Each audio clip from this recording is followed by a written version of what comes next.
All right, it's time to go to work. Let's get this set up. We'll get this set to 6 inches today.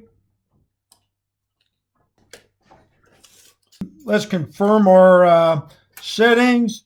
Oh, perfect, 6 inches.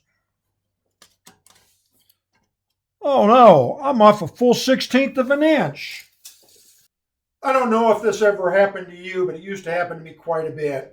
I own the Ridgid 4512 table saw, and early on, it used to give me headaches, and the headaches was always at the fence. I would go ahead and I would adjust my fence. I'd get it all dialed in, thinking everything's good to go.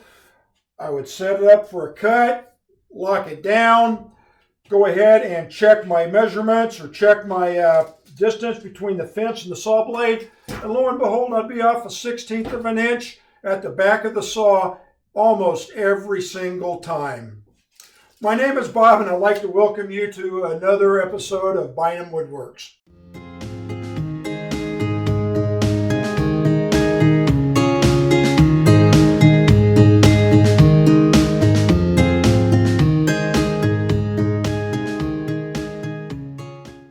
We're not going to be talking about aligning the fence on the R4512. However, we're going to be talking about a trick or a tip that I learned, approximately about 4 years ago. That tip has saved me a lot of headache and a lot of frustration. Last week, I was participating in a discussion on Facebook in the group Small Woodworking Shop. I believe that's what it was called. A member there that was participating in the discussion was considering buying the R4520, which is very similar to the R4512 with plus or minus a few modifications. My feedback was basically that if I was at that same price point that I was when I bought this current table saw, I would buy this table saw again. It's been a good table saw for me. I've enjoyed it. The fence, it used to give me a lot of frustrations, but after picking up that tip, life had got easier, and I would definitely buy this saw again. I've enjoyed it. And by the way, where did I discover this tip? On YouTube, of course. I wished I could really remember the name of the channel that I found that tip on. If I did, I'd post it in the comments, but I've looked for it. So today, you get my version. Keep in mind, anytime using a piece of power of equipment, you and you alone are responsible for your safety. This fence here, it used to drive me crazy until I seen the YouTube video clip covering the tip.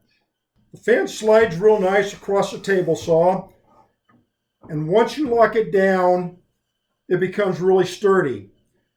The issue is that as you are locking it down, the end of the saw has a tendency to travel just slightly to the right. Mine moves approximately a 16th of an inch. One of the ways that I've overcome that was as I line up my measurements on the saw, I place pressure going forward, which straightens out the saw. It allows the guides to sit flat against the groove or the rest of the fence mechanism. Once I hold that in place, once I've got it snug, I place my hand on top of the table saw and lock it down.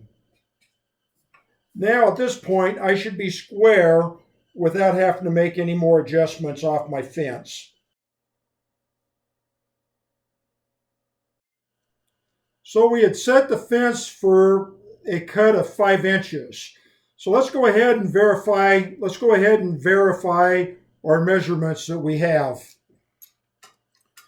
As I place my tape up against the fence and I apply it to the inside edge of my kerf of the blade, exactly at 5 inches. As I rotate that blade around, there's my kerf. Place that up there exactly at 5 inches. There are a couple prerequisites prior to utilizing this tip or this technique. The first prerequisite is you have your blade square to your miter slots. Second, you've already calibrated your fence so that it's square to your blade. So that when you set your fence on your desired cut and you're placing forward pressure on the fence, holding it and locking it down in place, that you are going to get an accurate cut. If you have struggled with getting good cuts on your R4512 like I have, hopefully you'll find this video useful. It's changed my working experience with this particular table saw. Anytime you're working with power equipment, remember, you and solely you are responsible for your safety.